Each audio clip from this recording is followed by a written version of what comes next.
Mahigit 3 taon ng presidente, si Bongbong Marcos. Ano nga ba ang mga nagawa niyang pagbabago sa bansa? Napaganda niya kaya ang legasiya ng Marcos political family? Natupad niya ba ang kanyang mga ipinangako noong kampanya? Ngayon ay samahan ninyo kong tuklasin ang mga nagawa ni President Bongbong Marcos. Ang video na ito ay hindi para pabanguhin o siraan ang Pangulo. Mayroon din tayong ganitong video tungkol sa ibang leader sa Pilipinas na mapapanood nyo sa channel na ito. Number 1. eGov App. Ito ay isang mobile application ng gobyerno na nagsasama ng maraming government services sa iisang app para hindi ka na pabalik-balik sa iba't ibang website o opisina. Una itong inilabas noong December 2022 at patuloy pa rin pinapalawak ang mga serbisyo nito. Konektado ito sa Philippine Identification System at makikita rito ang ating valid digital ID. Ginagamit din ito para sa e-travel forms tuwing papasok o lalabas ng bansa at SIM card registration. Pwede kang mag-set ng appointment, mag-pay online at mag-track ng status para sa mga serbisyo ng SSS, GSIS, PhilHealth, Pag-ibig, PRC at iba pa habang dinadagdag pa ang ibang ahensya. Number 2. SIM Card Registration Act. Ito ang batas na nag-uutos na i-register lahat ng SIM cards, postpaid man o prepaid, para labanan ang text scams, spam at cybercrime. Kapag hindi nakapag-register ay made-deactivate ang SIM at hindi magagamit hanggang mairehistro. April 26, 2023 ang unang deadline ng registration na pinalawig ng 90 days hanggang July 25, 2023. Number 3. Kadiwa ng Pangulo Stores. Ito ay government-run markets at rolling stores na diretsyong kumukuha sa mga magsasaka at mangingisda para mas mababa ang presyo ng bigas, gulay, isda, asukal at iba pang basic goods. Binabawasan ng middlemen kaya mas mura rito at sinimulan noong February 2023. Dito rin natupad ni BBM ang kanyang campaign promise na 20 pesos per kilo ng bigas. Mayroong kadiwa ng Pangulo Stores sa ilang mga public markets, PhilPost Office at ibang government offices sa bansa. Tuloy-tuloy rin ang pag-iikot nito upang mas maraming maabot ng mga Pilipino. Hindi pare-pareho ang presyo sa lahat ng centers at limited din ang stocks kaya limitado rin ang pwedeng bilhin lalo na sa bigas. Number 4. Walang Gutom 2027 Food Stamped Program. Programa ng DSWD na nagbibigay ng digital food credits sa pinakamahihirap na pamilya para siguradong may pagkain araw-araw. Hanggang 3,000 pesos kada buwan na pambili ng pagkain lamang. Bawal ang alak o sigarilyo at pwedeng scan o tap sa accredited stores at palengke. Sinimulan ito noong July 2023 at ngayon ay mayroon ng 300,000 families na benepisyaryo. Direkta itong tumutugon sa gutom at malnutrisyon at 1 million food poor households ang target nitong benepisyaryo. Number 5. Pambansang Pabahay para sa Pilipino o 4PH. Ito ay National Mass Housing Program para bawasan ang backlog at tuluyang ilipat ang informal settler families o squatter sa ligtas at maayos na tirahan. Inilunsad noong September 2022 at target nito makapagpagawa ng 1 million condominium units hanggang 2028. Prioridad ng programang ito ang mga squatter, government employees, uniformed personnels, OFWs at low-income earners. Tinatayang 850,000 hanggang 1.8 million pesos ang presyo ng condo units. Nagsisimula sa 3,600 pesos lamang kada buwan ang babayaran sa Pag-ibig dahil sa sobrang babang interes na 3%. Napapababa ang presyo nito dahil madalas ay libre ang lupa mula sa partner na LGU at wala ring bayad ang mga permits. Kaya lang, mukhang hindi naman maaalis ang mga squatter dahil hindi naman kasama sa programa ang pag-uubliga sa kanila na umalis o lumipat. Number 6. New Agrarian Emancipation Act. Batas na kinakansela ang utang ng mga agrarian reform beneficiaries mula sa land amortization, kasama ang interest, surcharges at penalties.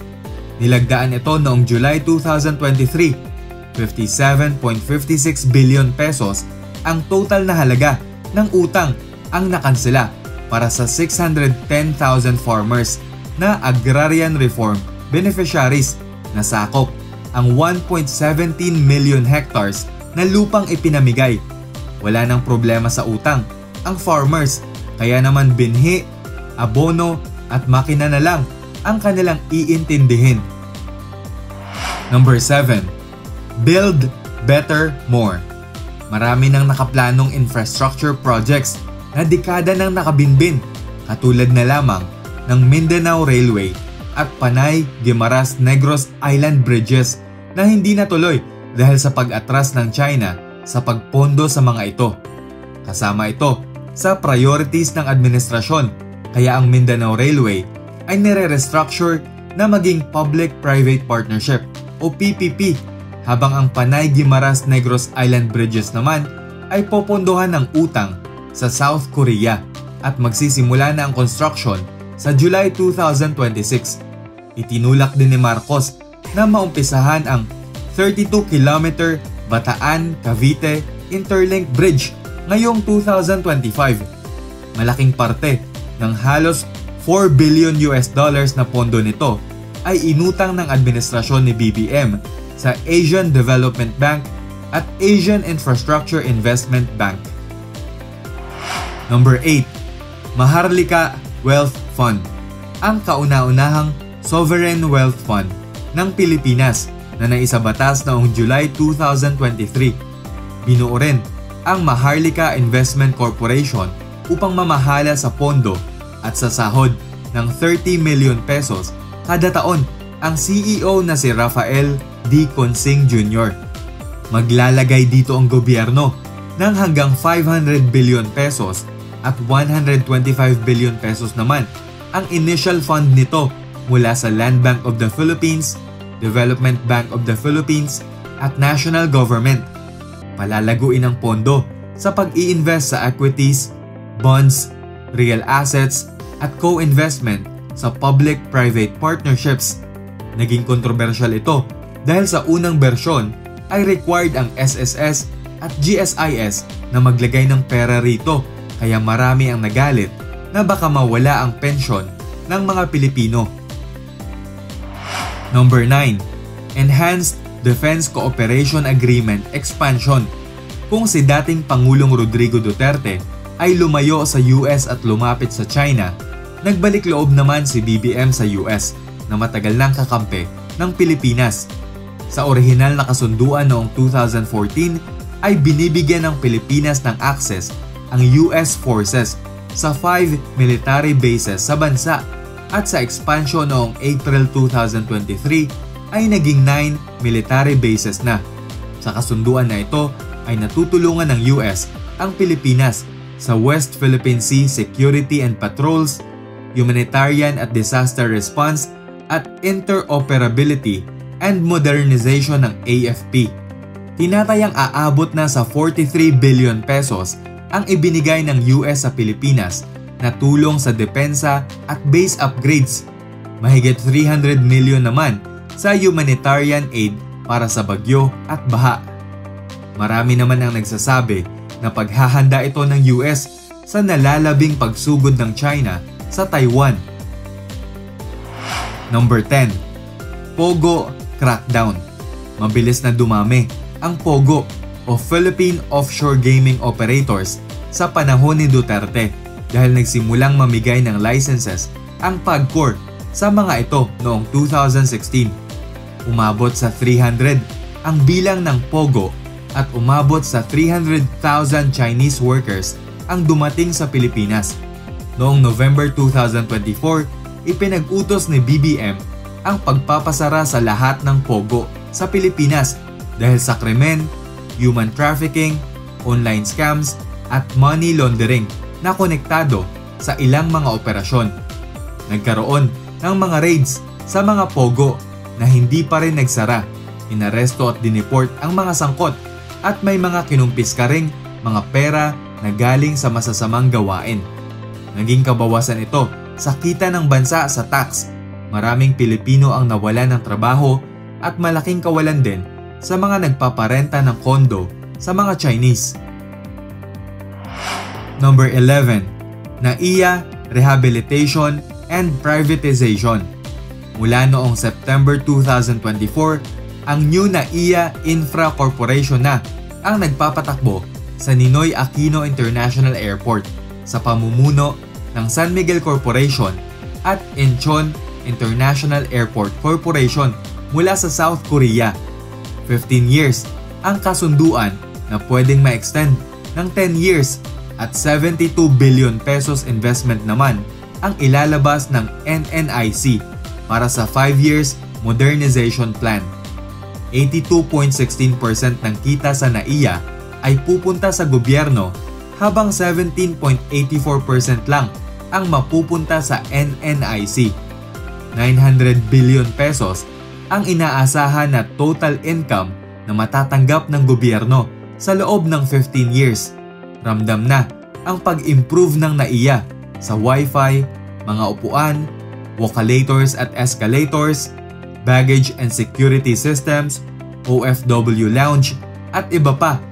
Gagawin na rin ang karagdagang Terminal 5 at target itaas ang capacity sa 62 million passengers kada taon mula sa dating 35 million passengers. Ngunit kasabay nito ang pagdoble rin ng terminal fees na binabayaran ng mga pasahero. Satisfied ka ba sa performance ni BBM bilang presidente ng Pilipinas?